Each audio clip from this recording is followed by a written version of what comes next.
Nandi.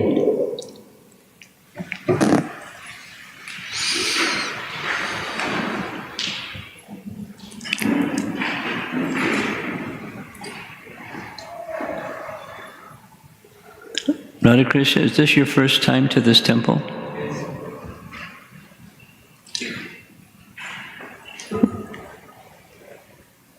Howdy.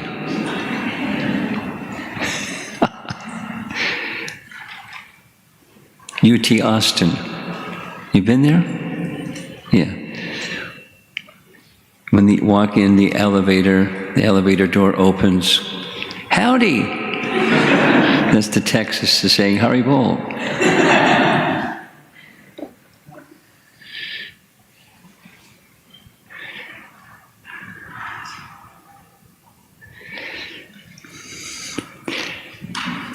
It's a little different than, besides temperature, it's a little different than the Houston congregation, but one thing that two congregations have in common, people come late. You saw how many people were here at the beginning, and you know, when it gets to the end, it'll be a little different.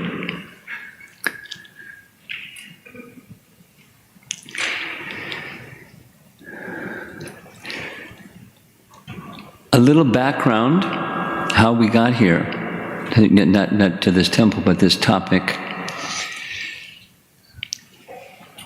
It maybe went back a bit, but one of the more recent impetuses was Premananda became very enthusiastic, and there was, ISKCON Naperville was a host of a deity worship seminar for the central USA, and it was a nice event.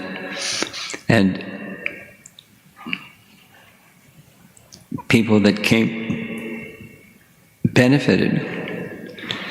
And the thought was, okay, many people are, there was some detail. It was like, should first initiated devotees participate? And Nrsinga Kavacha, deity worship minister, is like strict. And it was no, and then it became a yes. And so people that were first initiated were able to participate. I don't know, some boundaries or something. But the thought was, okay, what's next? And what's next is this. There are devotees that are present in our congregation, and education and training is one of the ways that one becomes a qualified Brahmana. But then a qualified Brahmana has qualities, Brahminical qualities, and training and education in refined qualities. And then came yes, and new people are coming in the door all the time, and new people coming in the door all the time may have their expectations of the devotees that they interact with. You know, some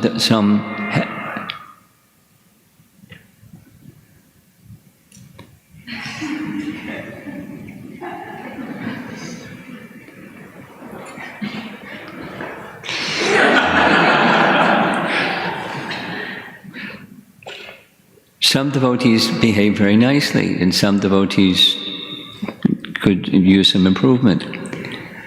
And so, how to assist that to happen? So that's the idea behind this seminar.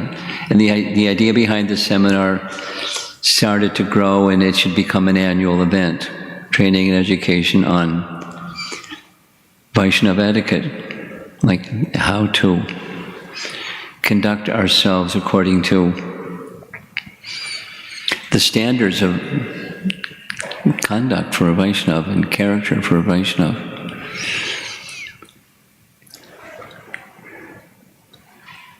I was searching for it, but I couldn't find it.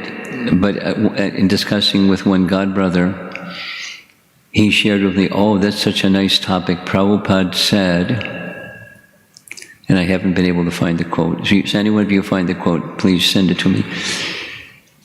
The crown jewel of Vaishnava is Vaisnava etiquette. Proper conduct and good character and speech and interactions with ourselves and with others. It's the crown jewel. And crown jewels take some time and they require some training. So that's the intention. And by the way, next year's guest speaker is already identified.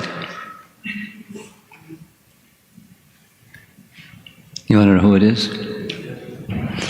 Brahmatirtha Prabhu. And one devotee said, oh, when I read Perfect Questions, Perfect Answers, I thought, this is such a nice Vaishnava, I'd like to meet him. And he's going to come here. He's going to come all the way from Gainesville, Florida to Chicago in January. You know, not too different than coming all the way from Houston to Chicago in January.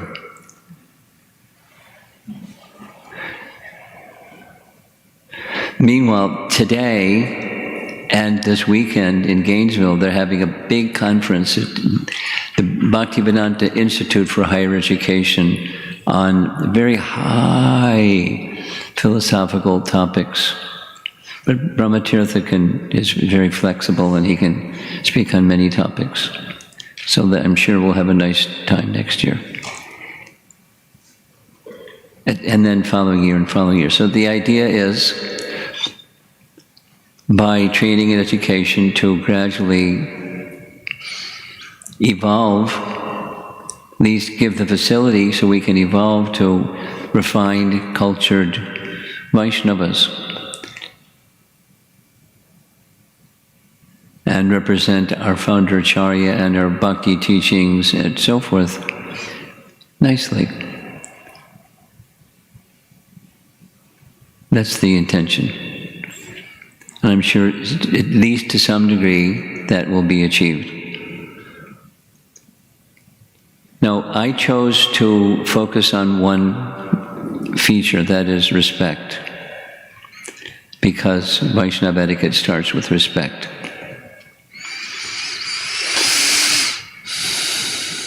And what I plan to do this class is kind of pay attention, because I'm going to be making some points, and then the next class is going to embellish those points.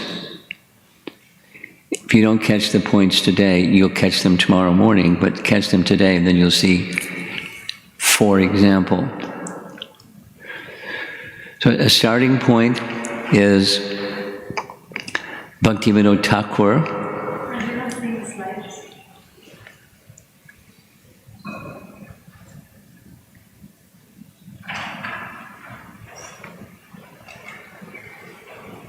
Ta-da! Thank you for pointing that out. I wouldn't have seen. Bhaktivinoda Thakur wrote about many things, and this is one of the many things that he wrote about in Chaitanya Shikshamrita, one of his many books. This is just a cut and paste of a translation. Proper respect should be given. Now, where is this taken from? It's taken. Konteya Prabhu writes a magazine, Bindu magazine. This is taken from his magazine, but he just took it from Chaitanya Shikshamrita. But that's how I came to know of it, through Madhavananda and his Bindu magazine. Proper respect should be given, considering the person's status. This is called maryada. Not giving proper respect is considered a great fault. One should give respect to all human beings, but one should give more respect to a man with position. Most respect should be given to the devotee. The following is the order given in the order of respect due. So he has a list of 8. We're just going to show all 8. It's easier. Human beings. No, respect goes to an end. We'll hear about respect going to an end. Or to any living entity. But respect to human beings, respect to those who are civilized, because some human beings aren't very civilized. And then what's the standard of civilization? It's varnashram. Position, respect to position. Raja, Maryada.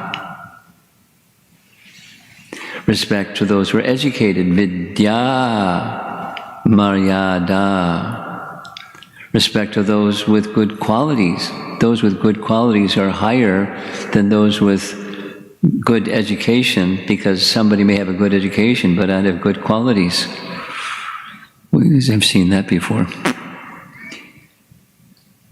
Sad guna maryada. Respect according to varna, goes top is the brahmana. Respect according to ashrama, top is the sannyasis, ashrama maryada. Respect to devotion, bhakti or bhaktya, bhakti maryada. So 8 in sequential order. There's another reference, same source, that's Bindu magazine, Madhavananda, quoting Madhu Samhita. And it starts with Vipra. So among Brahmanas, seniority is by knowledge. Among Kshatriyas, by valor. Viryata. Among Vaishyas, by grains and riches. Dhanya, dhanata. And among Sudras, by age. Manu Samhita. Seniority and respect is to be given accordingly. And there's a so many times quoted verse that Srila Prabhupada refers to from Chanakya Pandit, from Chanakya Shlokas. You know the verse. Anybody not familiar with the verse? We're all familiar with the verse. Matravat paradareshu para dravyeshu knoshtravat atmavat sarvabhuteshu ya pashyati sa pandita. So the pandit, the learned person, considers, so this is proper conduct or proper character, or respecting another's wife as his mother, another's possessions as a lump of dirt, and treats all other living beings as he would himself. Apnavat sarvabhuteshu is considered to be a learned person.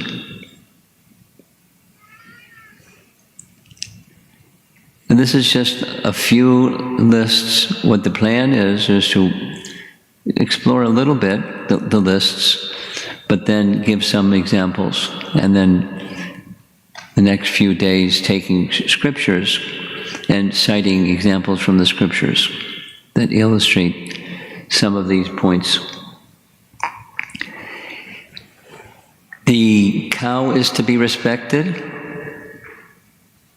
or for that matter, all forms of life, even an ant.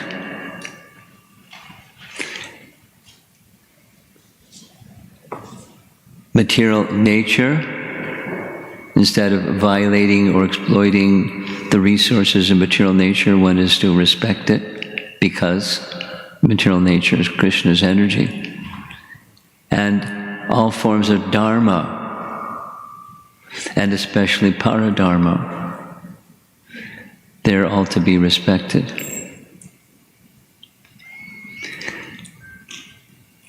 One more list. We're going to go into some details. In Canto 1, Chapter 8, this is the Prayers of Queen Kunti, Chapter 8. In the beginning, there's the circumstance where Kunti is offering her prayers. So the scene is set. There's great grief after the Kurukshetra battle is finished, and funeral rites and oblations and sadness all over the place due to this war that's just annihilated so many soldiers. And in the course of that discussion, chapter 8, text number 5, Prabhupada's purport reads, before the advent of Kali, the brahmanas, cows, women, children, and old men were properly given protection. The idea here is those things that you respect, you naturally protect, naturally. And these 5 are identified. And he gives a short list for each one. The protection of the brahmana maintains the institution of varna and ashram, the most scientific culture for attainment of spiritual life. Without the brahmana, without the head, then the other parts don't have much meaning. They don't have direction, they don't have guidance, they don't have a proper understanding of what's what and how to do what's what. So the brahmana is meant to give that understanding and direction. And with it, the brahmanas can shape society, the social structure for spiritual elevation. The protection, the protection of cows maintains the most miraculous form of food, namely milk, for maintaining the finer tissues of the brain, for understanding higher aims of life.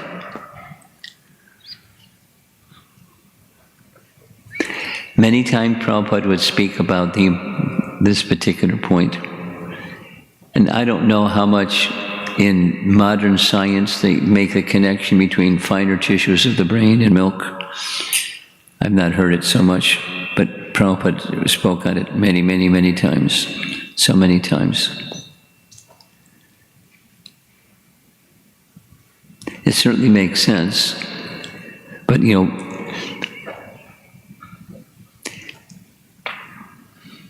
is anybody aware of any scientific or medical studies on the effect of milk in finer brain tissues?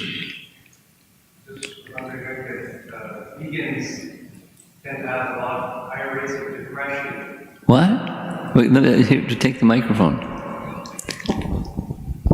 I recall hearing some studies about veganism and depression, and they notice a correlation. There's some increase in depression with veganism, if I recall correctly. Increase of depression for those who become vegans. No milk. Okay, that's a little different. Number 3, there's 5. The protection of women maintains the chastity of society. The converse is violation of women leads to violation of society, by which we can get good generation for peace, tranquility, and progress of life. I mean, so much in Vedic culture was for the protection of women. And when those persons, Ravana and Dushasana and Karna and others, flagrantly violated that, they had a big problem.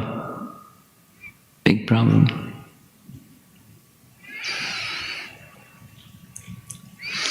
The protection of children gives the human form of life its best chance to prepare the way of liberty from material bondage.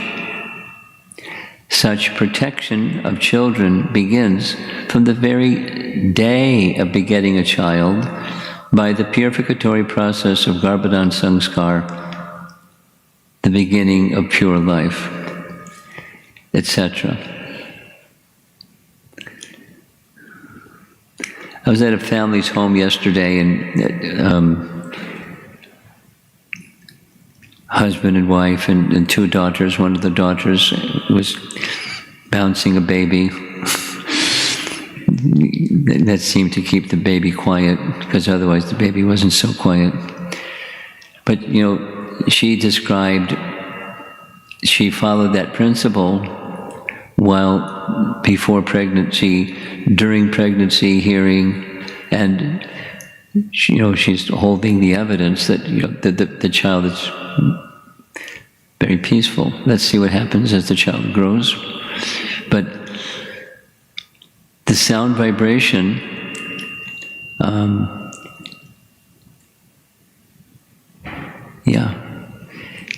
good offspring is made possible by protection of children from the get-go, and then further on. I mean, those of us are in the older generation. I've said this a number of times, so I don't mind saying it again. I wonder what the Hare Krishna movement is going to be 50 years from now. And a lot depends on the younger generation, what it's going to be 50 years from now. And what we do today may help guide the younger generation so that they can give leadership 50 years from now. That kind of leadership that is in line with our founder Acharya's teachings, the disciplic succession's teachings, and because things start to drift. Maybe you've noticed. Things start to drift. And if they're drifting already, then what's it going to be like in 50 years? So proper training and education from ourselves, and then the next generation. Number 5, the protection of old men gives them a chance to prepare themselves for better life after death. I mean, the family that I was visiting yesterday evening, without the detail, both the husband and wife now have some very serious disease. Without the detail, their days are numbered, and they know it. I mean, all of us, the days are numbered. But like Maharaj Parikshit, he knew he had 7 days.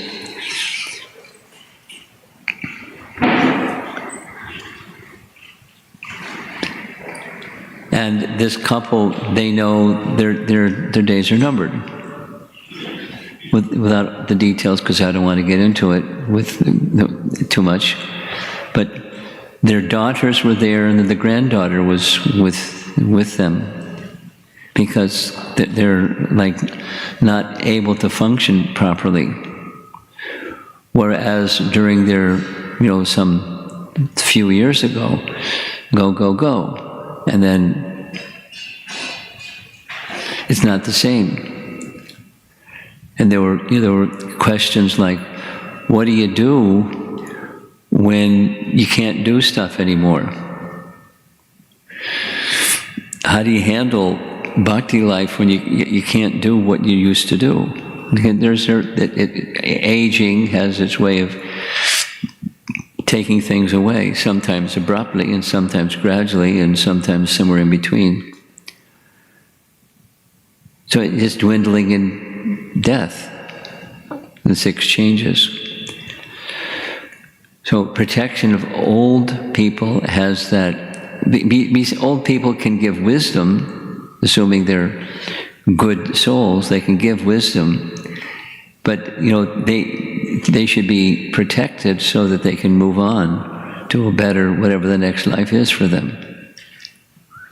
Ultimately, the stage of being with Krishna, and otherwise moving in that direction. So these 5, just step back for a moment, the banner across the top, one of the ways of demonstrating respect is to give protection to those who we respect.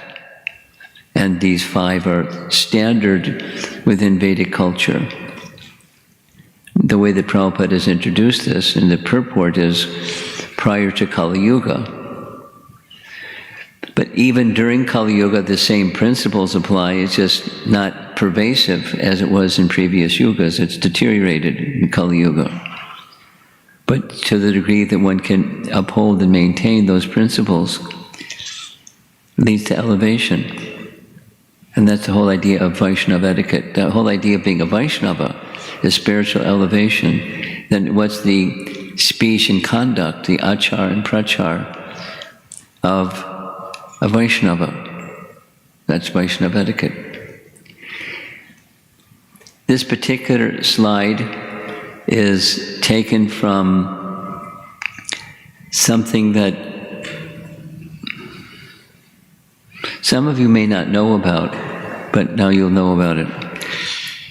Some time ago, maybe 3 years ago or so, 3 or 4 years ago, there was a bright idea. There's lots of people out there that don't know about Hare Krishna movement. And is there something that we can do to help introduce them to Hare Krishna movement, but gently, like not too much and not too little. So it was the concept was to hold an event called Body, Mind, and Spirit Retreat, which can mean anything. It's something like the event that Prabhupada was invited to, the culture for the advancement of human spirit.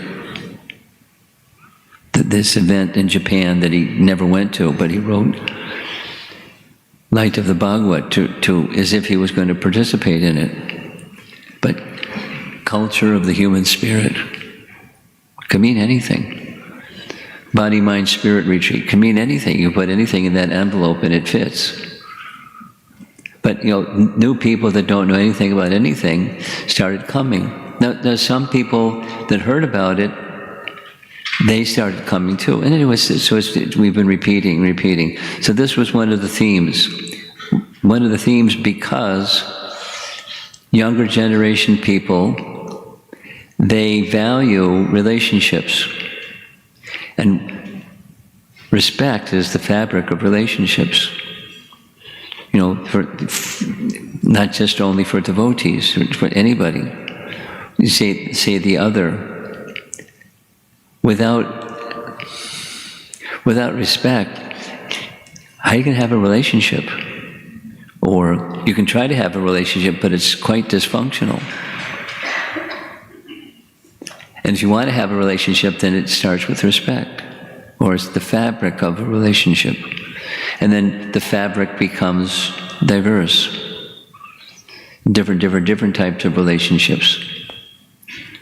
There are very simple ways to explain this and to help people understand it. That was the topic. Yesterday evening, I was in Atlanta. And they have there are 3 buildings that make up the Atlanta temple property. And the one that's over on the left, they call the Self-Discovery Center, SDC. And there were about 35, 40 people there. There are like a handful of young men that live in that building. But they're, Self-Discovery Center. And the topic was relationships. That was yesterday evening. And it's really simple. Just took in language that everybody can understand and take the teachings of Rupa Goswami and explain it in everyday language with nice illustrations. And it was nice. And the message came through. So part of the topic from yesterday evening was this topic of respect. Because, so a functional relationship, the emphasis was different. This is respect, but if you have respect, respect what? You can respect the body or the mind, or you can respect the soul. Pandita Samadarshana. It's Chanakya Pandit's Niti Shastra. The person in knowledge sees all living entities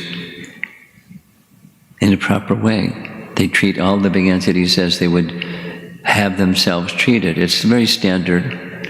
Do unto others. You know the saying, right?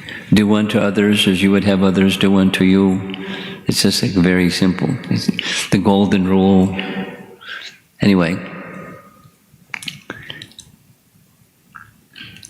there's the material, there's the physical, there's the emotional, but there's the spiritual, the real respect.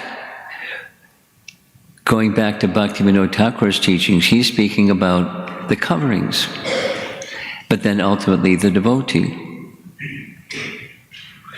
And ultimate respect goes to the devotee, but those that aren't devotees, they're also spirit souls, and commensurate to their position in the world, respect is given, respect is given, respect is given, respect is given, and ultimately respect to the soul.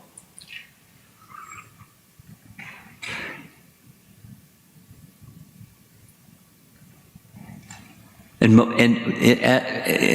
Hare Krishna devotees know the philosophy, but we don't always live by it.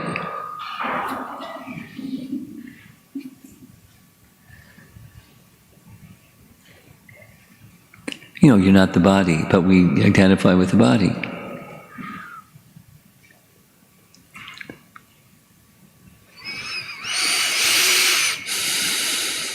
So how to get to the Brahmabhuta Prasanatma na sochati na kangsati samak sarveshu bhuteshu vad bhaktim labhate param.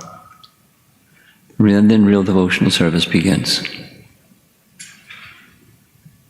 Before it's warm-up or practice session. Nice practice, sadhana bhakti. And then keep going. So respect has different layers of targets. We discussed this yesterday evening. Body, mind, and words. We can have exchange, subject, object, that's a relationship. And it vacillates back and forth, subject, object. In a conversation, just one speaking, the other listening, like that. Then it oscillates or vacillates back and forth. And that's a relationship. And it's something that's of value for both parties. They share value in something. And the shared value is emotion. And then there's qualities of emotion. Anyway, the fundamental, to have a genuine relationship, you have to know who you are. At least an ABC idea of who you are and who they are. And otherwise, it's a dysfunctional relationship. You're not satisfied, they're not satisfied, you're trying to have a relationship. And then to understand who you are and who they are, without respect, you're not going to understand your spiritual identity or their spiritual identity. It just won't happen. Here's a couple more sayings. This is a little right from the internet. Somebody sent this to me because they know I was going to speak on this topic. This is conventional ways of people understanding how to respect. Shake hands and cooperate and communicate and unite and all nice things. Here's Srila Prabhupada speaking on this point. Room conversation. Even if an enemy comes to your home, he should be offered respect. It's disarming, but it's culture. So supposing somebody comes with malice, in their heart, or maybe even a weapon in their hand.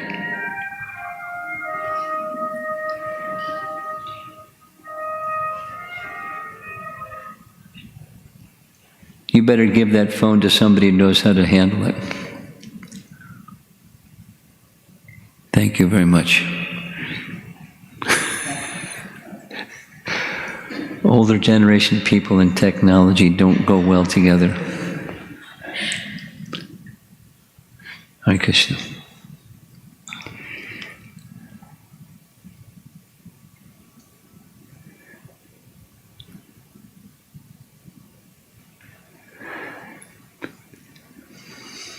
A little sharing.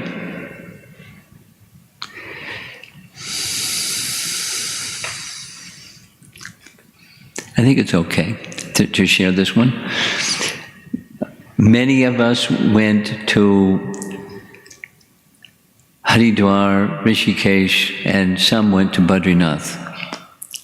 And some of the people who went were high school kids. Before they went, they got permission from their school to miss some days of school and then do makeup homework and makeup exams when they came back. So they went with that permission. One of them, when they came back, their math teacher was nasty. I mean, the student reminded the math teacher, I got permission and I'm ready to do the makeup homework and take the exam. And the teacher said, even if you take the exam, I'm going to fail you.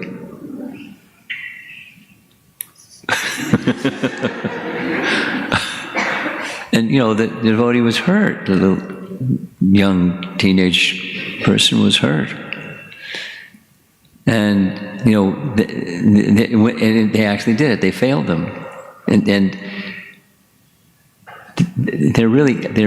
this very same young person 1 month later went to a national competition at Princeton University on math students. Like they're brilliant math student, and their teacher was sticking their tongue out at him, and I'm going to fail you. So they're tough. So they were, you know.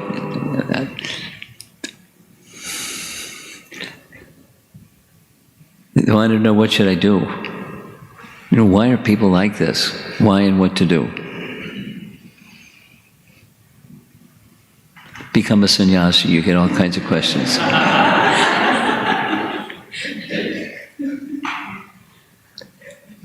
So I went through the A to Z on, you know, there's duality, and some people are victims, and the victim becomes a perpetrator. You have no idea what emotion they're carrying inside to do such a thing and say such a thing.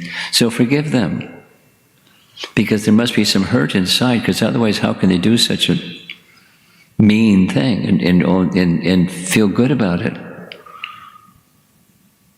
But you know, they don't feel really good about it, just like slap you around and they feel good about it. So, you know, it got a little calmer, and then eventually I said, here's something that you can do. This is, you can consider, speak to your mom, find out what the teacher likes, your math teacher likes, maybe some cookies, maybe some brownies, maybe something. Make a whole bunch of them and bring them as a gift with a big smile. And don't expect anything. They could just throw it in the garbage, or say no, or throw it back at you, or you know, they can say thank you. You have no idea, because a mean person, their heart may be softened, it may not be softened, but you do the right thing.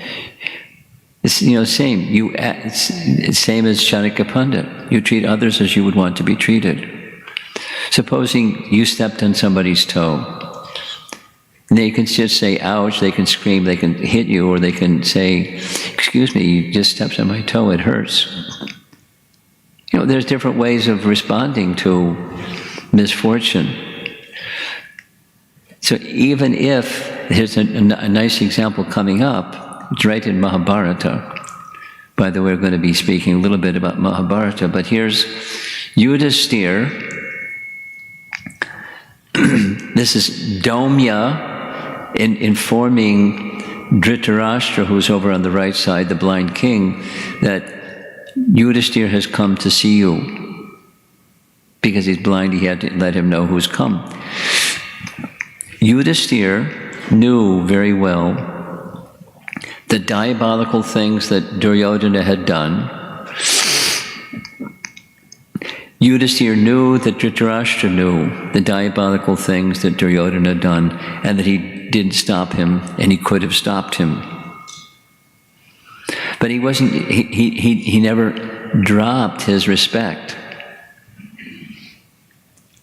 There he is with folded palms, and the words that he spoke didn't lend itself to, I'm uncomfortable being in your presence because I know you looked the other way when your son did bad stuff.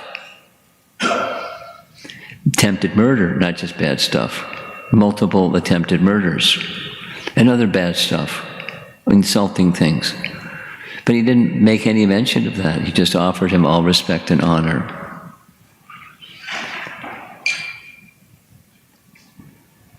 At least, without any question, the character, the personality of Yudhisthira was well known by everyone.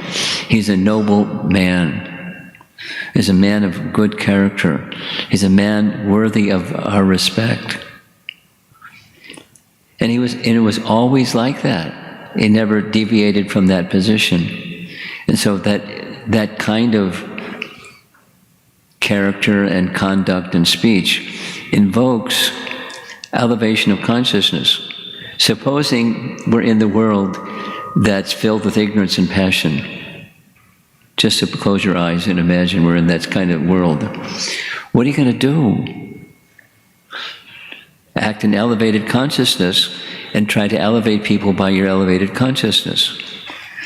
And they're going to make their choices based upon how you interact with them. And they may change, they may not change, they may whatever.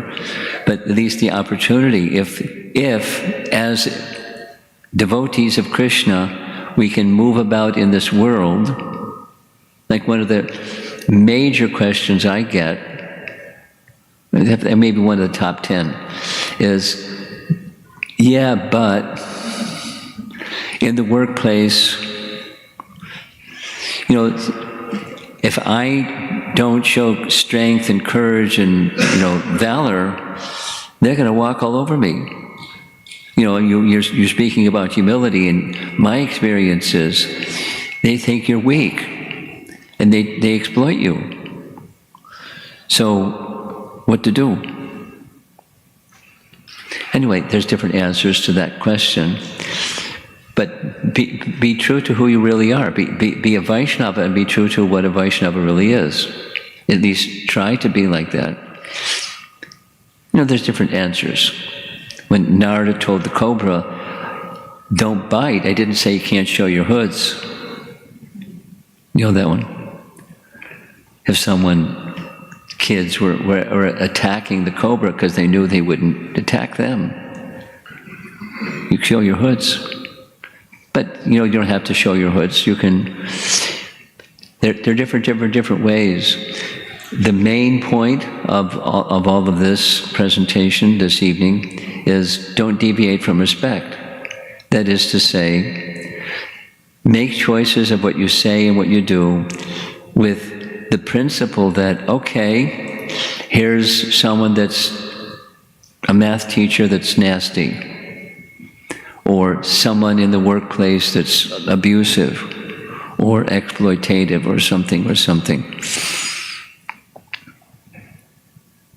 What to do? Don't deviate from respect. From that position of respect, you can start to make choices that are service with respect oriented. And service with respect oriented can mean show strength, because that's going to help the person. Or any number of different options. but the position of service with respect of the living entity that's within, struggling like I'm struggling or others are struggling with the mind and senses and karma and the modes of nature and the whole shebang. They're struggling. What can I do in relation to this person that can help them come up? And you may not have an answer, but if that's how you're thinking, you're protected because you're in the shield or shielded by bhakti. Two more examples, and we're done for this evening. This is Ramchandra Puri. Anyone here that's new and doesn't know who Lord Chaitanya's spiritual master is? Anyone that's new? Okay. You know who's Lord Chaitanya, right? Okay. Lord Chaitanya had a spiritual master. The name was Ishwara Puri. Ishwara Puri. He received mantra diksha from Ishwara Puri. Ishwara Puri was a sannyasi. The Puri part indicates he was a sannyasi. And very, very learned and a great Vaisnava. Ishwara Puri had a spiritual master, Madhavendra Puri. Madhavendra Puri had more than one disciple. Ishwara Puri was one, but another is pictured in this painting here. His name was Ramchandra Puri. Ramchandra Puri and Ishwara Puri, their spiritual master and the godbrother of the spiritual master. So respect goes to Ishwara Puri, his guru, and to the godbrother of his guru, because he's the godbrother of his guru, who he respects. And then above them, Madhavendra Puri. However, this Ramchandra Puri had a problem. A big problem. Big problem. He was a fault finder. And he made it his business to find fault even in his guru, Madhavendra Puri. Madhavendra Puri is in the same line as Madhvacharya. You know, it was Madhvacharya, right? So, Madhvacharya, disciplic line, because comes Madhavendra Puri. And Madhavendra Puri became deeply absorbed in spontaneous love, something that was unique to the line of Madhvacharya. He, and not only spontaneous love, but the love of the mood of separation of the gopis for Krishna. And one of the ways that he was exhibiting this mood of love and separation was there was a little phrase in Sanskrit that he repeated again, and repeated again, and repeated it again. And he was tasting the mood of love and separation as the gopis feel towards Krishna. And that was his consciousness, inside, outside, all around. Pay attention. Pay attention. And you want to take notes, but you can do the notes later. So, one time, this fellow pictured here, Ramchandra Puri, his disciple, he heard and saw his guru in this mood and reciting this verse again and again. And he criticized him. What are you doing? You should be studying Vedanta Sutra. What is this? And Madhavendra Puri very bluntly said, "Get out of here. I don't want, if I were to die seeing your face, I would have a sinful destination. You can go wherever you like. I don't want to see you again."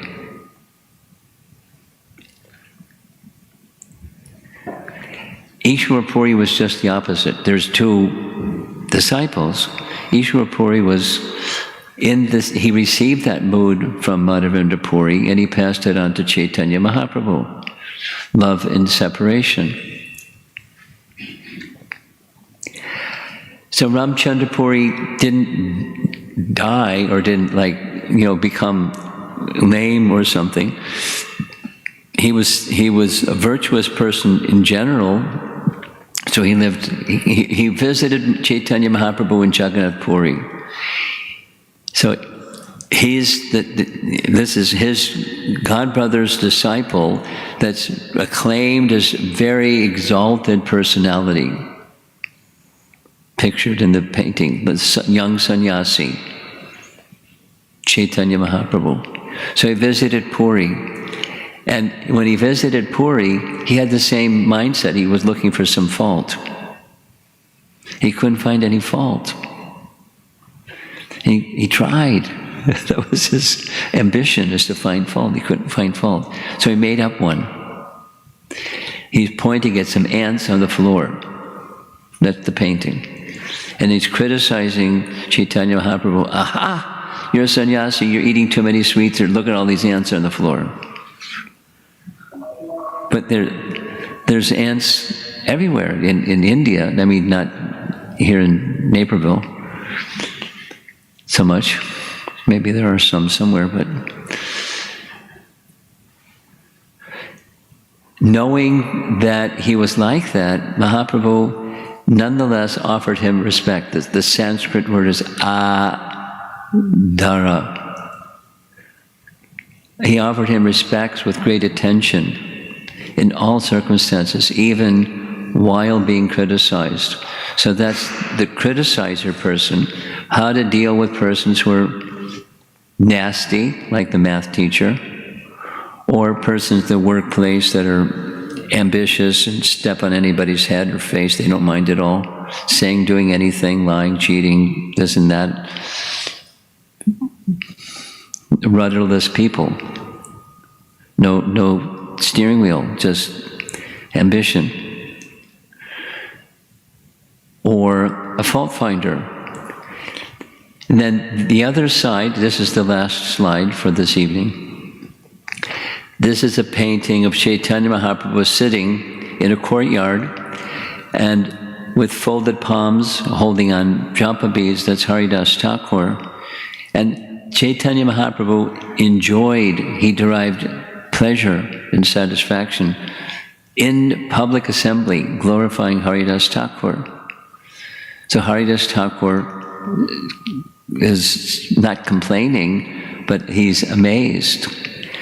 You're living within a society of great brahmanas and aristocrats, but without fear or shame, you adore that same adara. We're going to see this word a few times over the weekend.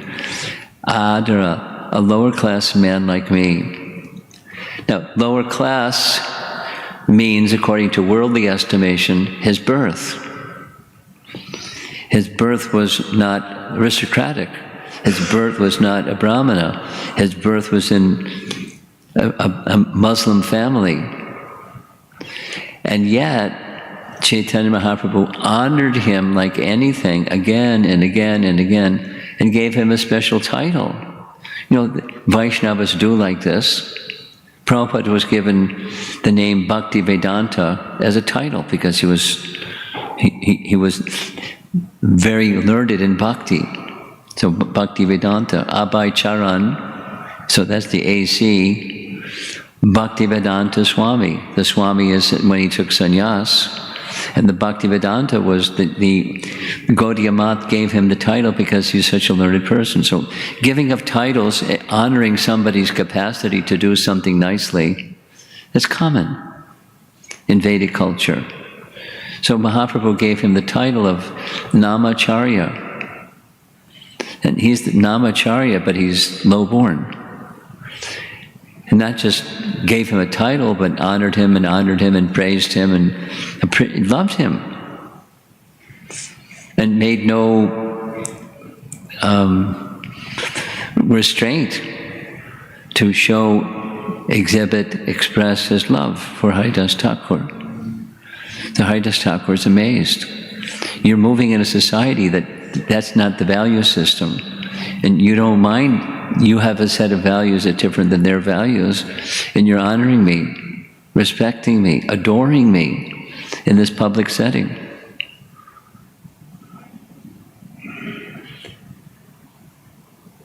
So that's when the pendulum swings the other direction. Offering respects very freely, very openly, very widely, very mercifully. And even when somebody's a critic or someone's a this or that or the other.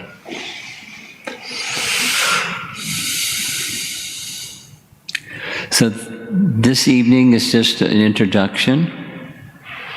And what I plan to do, coming the next 3 classes, is take examples from Scripture and take these principles and show how Vaishnavas within Ramayana, within Mahabharata, within Gaura Lila, they demonstrated again and again and again the principles of respect.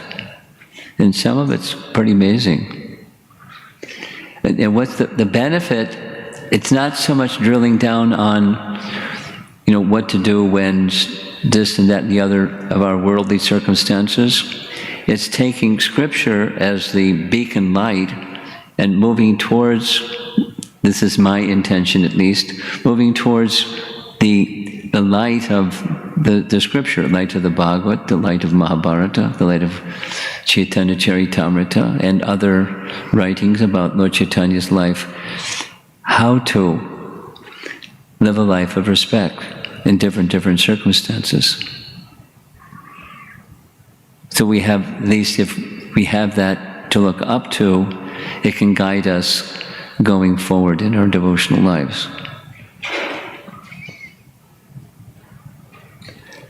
That's it. Let's see if there's some discussion. So, well, you came late, you get the first hand up. Radha Krishna, look around the room. Hare Krishna, Guru Maharaj. Yeah. I have a couple of questions, if it's possible. What? I have 2 questions. 2? The one question is clarification. You mentioned that in order to have a functional relation, you have to know who you are. That is referring to have the understanding that you are a spirit soul. That's the starting point.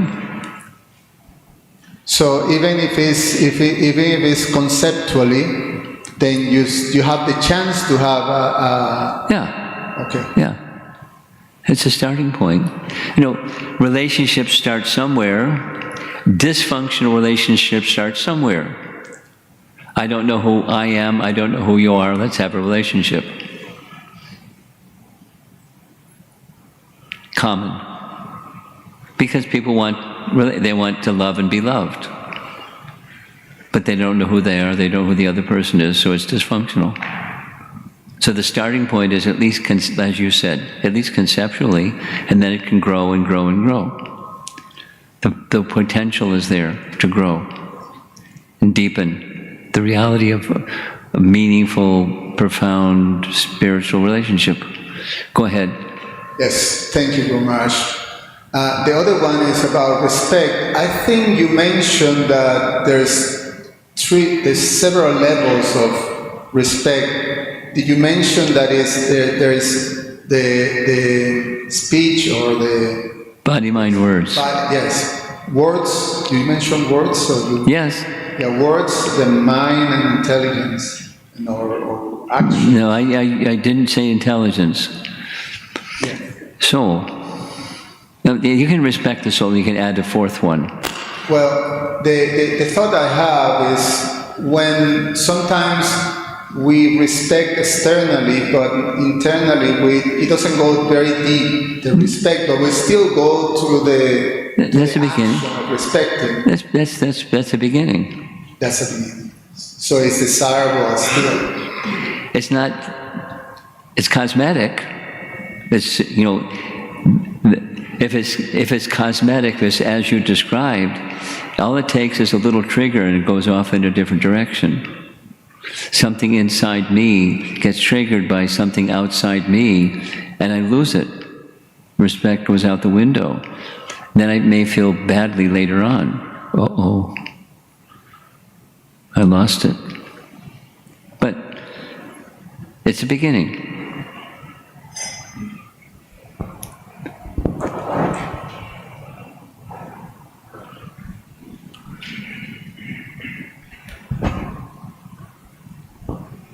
Hare Krishna Maharaj, please accept my humble obeisances on the Rosh Prabhupada. Thank you so much for conducting this seminar. Really, definitely, I was looking forward to this, so thank you so much.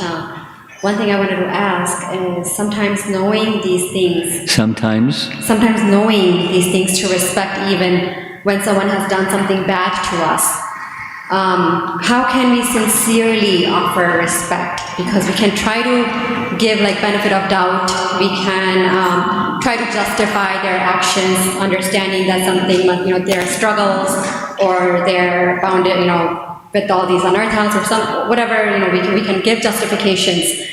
But even then, we are, we're kind of faking it until we make it, right? That's what we say. So okay. How do we, and that energy still gets felt by the other person. Your question is Radha Krishna seminar. You're going to attend the whole thing, right? I will. You will? Yes. Even if he missed anything else I do, hear his, because he's addressing your question. Yes? Thank you. He's given this. He'll do it. Thank you. But you heard what I said about the teenager and the math teacher. So some of the examples that you gave, I gave. There's pain inside this teacher. Who knows what his parents did, or some teacher did, or he was the victim, someone was the abuser, and now the abuser is becoming, the victim is becoming the abuser. He's got pain inside, forgive the guy. And, and then turn it around. Have you ever done something that you said something that wasn't so nice, or you regret it later, and maybe this guy doesn't regret it, but maybe he's enjoying it, rubbing his hands together, thinking, ha ha. But because there's pain inside. So that's one. And forgive, and then elevate the position of service. From that, if you have a position of knowing who you are, and someone is being, as you described, sometimes people are, you don't deviate from who you are. And from that position of who you are, you make choices towards elevation of consciousness. You don't have to get your boxing gloves on, or say back. You may do that, you may not do that, but if you do that, it's out of service. I mean, for example, look, what did Narada do with Nalakuva and Manigriva? Narada didn't go around bashing people and cursing people. He just wanted what's good for them, and he did what was good for them. In the end, see Krishna and become pure devotees. And that's what happened. Took a while. So if that's what's inside, it's going to come out. In Super Soul, if you have a good relationship with Super Soul, he'll give the intelligence. Supposing you don't get the intelligence right away, then what do? Pause. And go back to Super Soul. Not like whine and complain or criticize or do battle with the person or something. Those choices aren't wholesome. You go to Super Soul and you take shelter. Here's another little saying that I found it. Prabhupada said in Vrindavan, when there's a conflict, go before Gaur-Nitai, say to Gaur-Nitai, there's this conflict, please help, and he'll do. Just like that. I mean, it was really simple. And one who has faith can do, and Gaur-Nitai will see the faith and they'll do. we're little guys, little gals. We're insignificant. What is going to Thai care about little me? But little me can be dear to Gorda Thai, and they can make things happen, much to your surprise. That's helpful. Thank you so much. Since Krishna consciousness, the solution to material problems is Krishna consciousness. And mind is Krishna consciousness, it gets bigger and bigger. And then you get all, bahushakha, you get all entangled in solving the problem when the real problem is forgetfulness of Krishna. Appreciate it. Thank you. But you'll hear more from Radha Krishna. Yes, I see. Hare Krishna Maharaj. Even though we know the Shikshastakam verse, Trunadape Sunichena, that verse it says that Amanina Manadena, giving respect to all. Kirtaniya Sadahari. Where's the but? So I was reflecting on this and understanding, even though I would have heard many times, that respect, even giving respect, will give you an ability or a qualification to even chant the name of Hari. I was just reflecting on Yeah. So how important is the respect? I was coming to that understanding. That's your question? How important? Yeah, I'm just understanding in that way. So maybe you can elaborate on. Okay, that's a different question.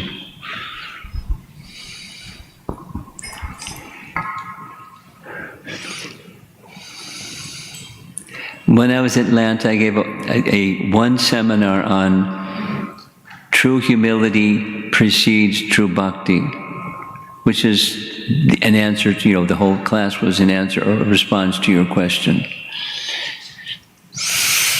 Bhakti has the power that we don't have. And to receive that power that we don't have, there has to be amanina, amanadena. Amanitvam, adambitvam, same. Those two are the platform of knowledge.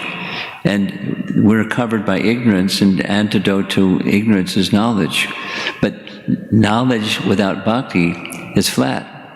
Knowledge with bhakti, then it's with strength, it's vitality. So your question is, could I elaborate on how important it is? It's imperative. It's an essential element for bhakti. Without it, you don't have bhakti. You can have cosmetic bhakti. But even Vishwanath Chakravarti Thakur indicates pure bhakti doesn't have any dependency on knowledge. When knowledge is there dependent upon bhakti, it's jnana mishra bhakti. But bhakti doesn't even have that dependency. And humility precedes knowledge. It's submission unto a superior. And submission unto superior with bhakti is the superior is meant to be served. Period. So, knowledge mixed with bhakti or pure bhakti? Of course, Chaitanya Mahaprabhu isn't teaching Jnana Mishra Bhakti. He's teaching pure bhakti. It's essential for pure bhakti. And then it's possible to have a genuine taste, because that's what that third verse of Shikshastika is responsive to. Nanuraga. I have no attraction. Okay? Mukunda.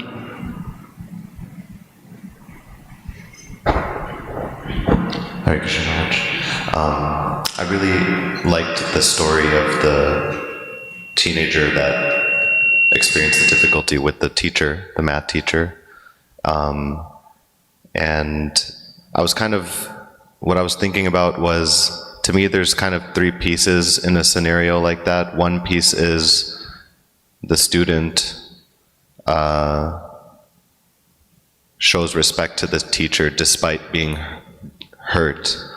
Also, they understand that, like you were saying, like hurt people, right? So they may look at the teacher and understand this person's going through something. So, but the part that is hard for me to see, like, if this is even realistic to give up, is the feeling of pain, the emotional feeling from the student's standpoint in this, just using this as an example.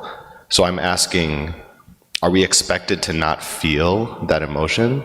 Or is it okay to feel that emotion as a devotee and still practice these other things? Understanding that the person's hurt, showing them respect, and yet still feel hurt. Your question specifically, is it okay? And the answer certainly is it's okay. And is there a position besides it's okay? Yes, there's a position where it's, you don't feel that feeling. Supposing I'm feeling that feeling, is it okay? Should I feel guilty because I'm feeling that feeling? Or like, that's dirt and I have to get rid of the dirt? Or are we expected to not feel that? I was also thinking of Vidura, when Duryodhana tells him to leave, he feels the pain. Well, there's different understandings of what his feelings were. My understanding of what his feelings were was not pain, but I've tried, and I've tried again, and I've tried again. And there's no more service for me here.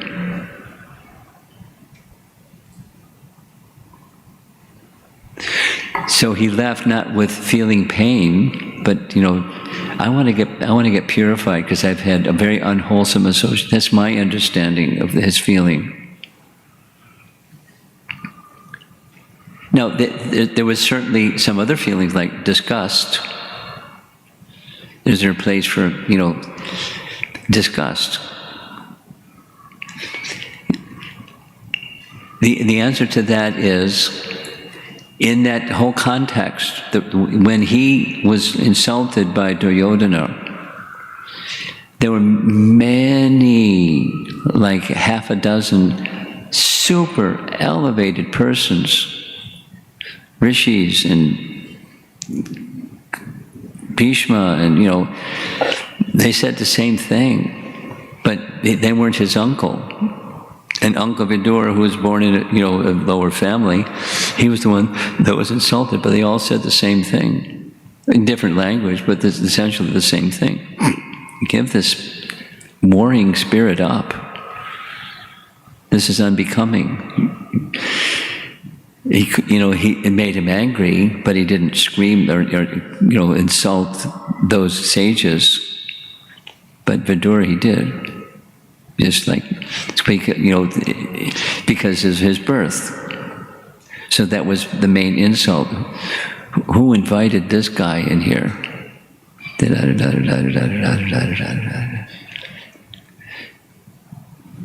So, my understanding is different than yours. That was he feeling some hurt? Maybe. My sense is he was disappointed that this fellow just can't hear.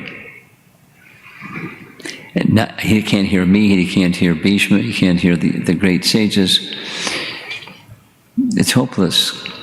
The man is hopeless, and the other people are following him. They're hopeless followers of a hopeless person. There's no service here.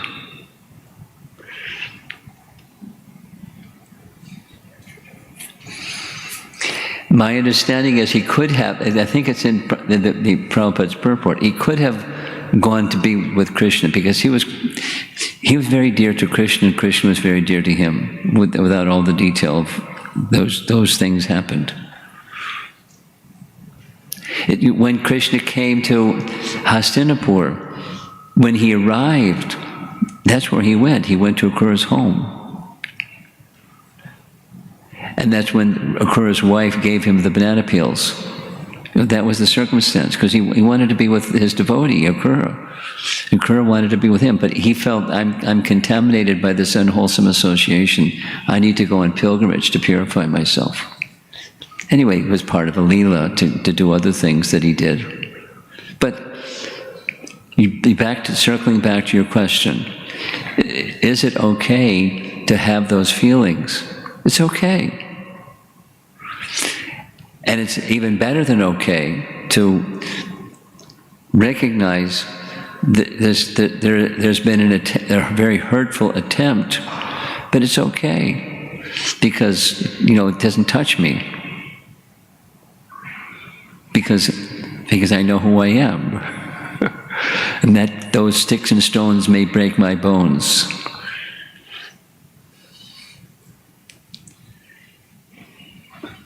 But I'm spirit soul. Names are not going to hurt me. If you know who you are. And if you don't know who you are, then you're going to have those emotions. You can feel, so yeah. It's certainly okay. And there's something above okay. Okay, Jamuna Jivana was enthusiastic to say something. Maharaj, this topic is very vast. Yes. Very nuanced, delicate. Yeah. One of my contemplations are thinking of several exchanges that, as I'm looking at Mahaprabhu's Leela, and he says so many intimate devotees, we are plagued with the defect of familiarity breeds contempt. Yet when we see in Gaura Leela, Mahaprabhu and his associates, they're so intimate. Yeah. Yet so deeply respectful to one another. Yes. Well, we're going to get there. And then I was thinking about the deities, they're at a distance so that we can offer them respect because we might become familiar. Yeah. And so, what are some considerations around, for those of us that are, quite young in Krishna consciousness, what are some considerations around distance and to ensure we maintain respect? Guess what? We're going to discuss that. It's one of the items. It's one of the items tomorrow.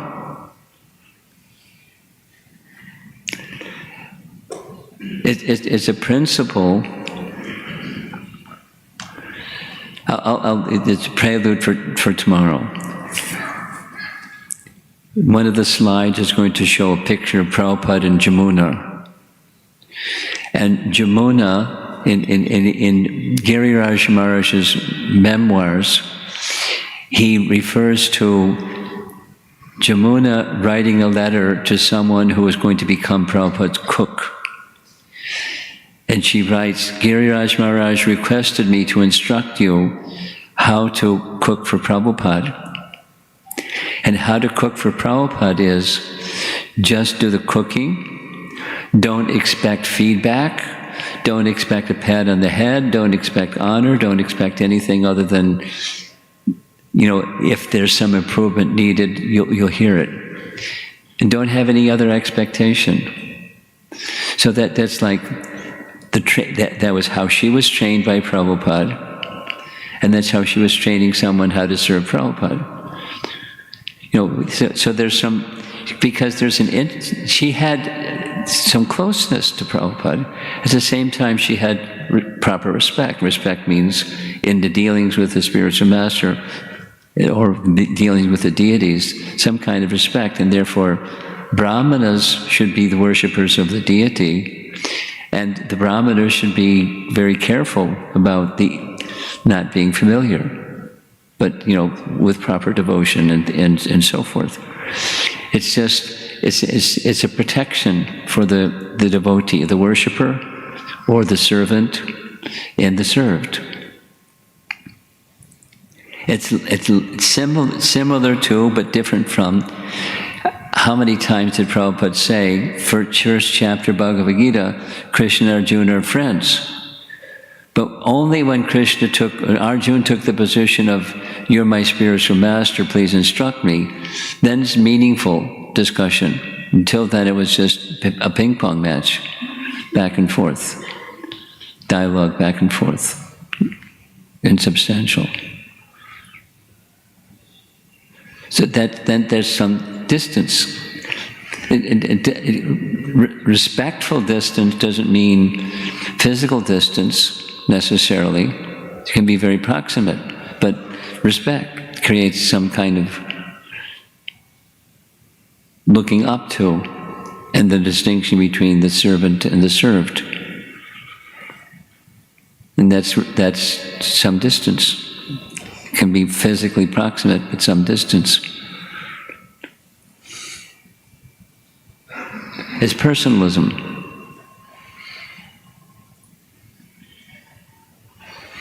You want to add something, I can tell. Okay. Okay.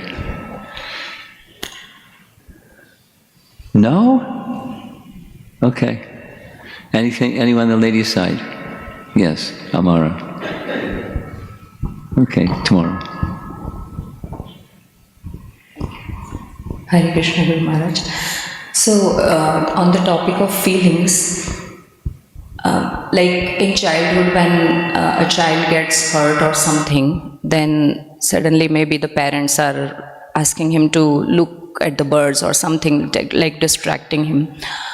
But like when I thought more about it, so mind will keep getting some or the other feelings, and feelings belong to the mind, not to the soul also has feelings, but all these feelings where we are feeling negative emotions. So in that case, I was thinking that if I will try to resolve each and every emotion, negative emotion that my mind is throwing at me, then it's going to be very hard. You'll be exhausted. Yeah, and one result, another will come up. So is it like from Bhagavatam also we learned that devotees are, looking at Krishna like he's like sun, so looking at the sun. So in this way, can we just, I don't want to call it as distract our mind, but, direct our mind toward Krishna, like maybe chant at that time. So will it be called as, throwing our feelings under the rug or not attending to them? Or it is a better idea to always just chant or look up to Krishna, like you mentioned also, that go to the deities of Gaur Nitai and just say that this is the conflict going on and kindly please resolve it. I hope you're clear what you're asking, because I'm not. Let me say back what I think you're asking. Because you started the preamble of your few minutes here was, we're talking about emotions. I wasn't really talking about emotions. I was talking about respect. But sometimes we do have emotions. And now, your question, my understanding is it's a little bit like Mukunda's question. It's different, but it's a little bit, similar. Are we just supposed to put it in a blender and turn it on high speed and it becomes a smoothie? We don't really feel any of those emotions because we're just being happy in Krishna consciousness. We just don't feel those emotions. And just, become Krishna conscious, and those negative emotions kind of disappear. Is that what we're supposed to do? Is that something like what your question is? Similar, Maharaj, but to be more clear, that these negative emotions will keep coming because that is the nature of material world. That's no, it's the nature of the mind, the material mind. Negative emotions is not this, it's not natural. It's diseased condition. The natural is healthy.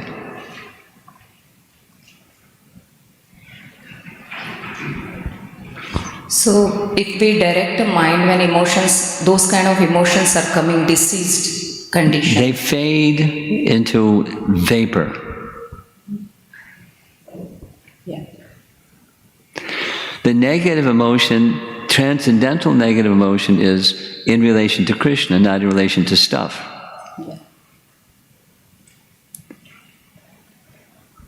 So is it a good practice to, whenever negative emotions are there, we can just chant or start hearing, or we are not addressing them properly? You're asking the same question again, and I'll say gave the same reply in a different way, as you raised the question in a different way. Our process, our program, our life as Krishna Bhaktas is to. We're not in the category of matter. You can be aware of there's this matter thing going on, and we're in the category of spirit. So let your emotions in the category of spirit rise, and the ones that are in the category of matter, they subside.